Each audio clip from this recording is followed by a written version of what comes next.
حياة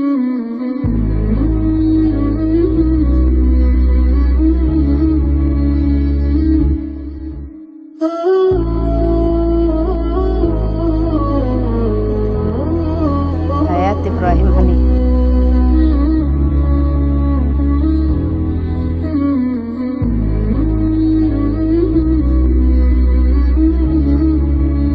كمني إيجا أما مكودن.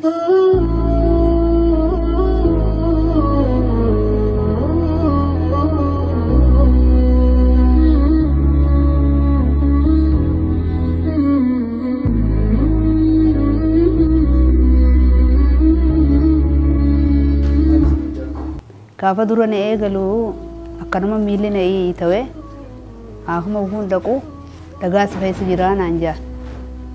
dhagaan ogguutu keessa jira naan jaa obboleeyyan kiyya maallaqa na gargaaraniitiin deemee Addis Ababaa dhaqee dhagaa Addis Ababaa carrariin irraa baasan ogguusatii baadiyaatii deddeebi'ee ogguun irraa baasan tuubboon akkaayaniitiin achirraa dhufee fayyee Usmaan itti deebi'ummaa Addis Ababaa sana Usmaan deddeebi'u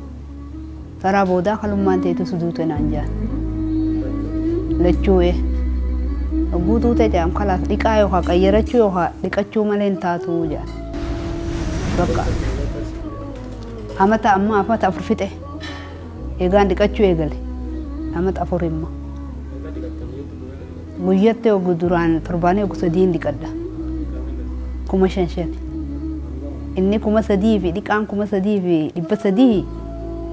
marfee tu jira marfee dhiigaata nu diran marfeen san qarshee kumaaf dhibba nama takka dhibba afur waliin kuma shani waliin itti dhiqadhu amata afuriin akkasa dhiqachuu jira duraananis nin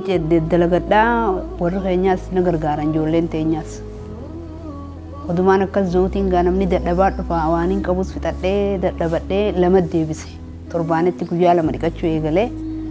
amma lameenuma sanuu dadhabeetiin takka deebisuu deema dhiqachuma sanuu dadhabee Usmaan akkasi dhiqadhee deemuuti doktorri qaleen teegana khalaas yoo dhiqat yoo jijjiirratte malee tasfaa dhabaa jirtii jijjiirrachuu qabdaa naan jedhe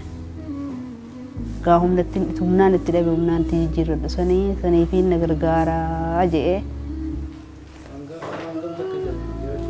miliyeena afurii fi tuqaa maarree jaan namaatu achi dhaqee nama tokkootu dhaqee gaafatee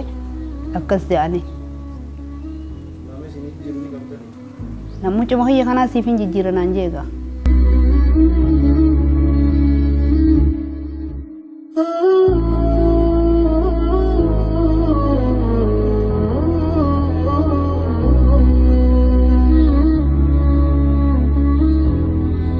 akkana gargaartanii jaan namu waan qabdaniin akkana cinaa dhaabbattanii na gargaartanii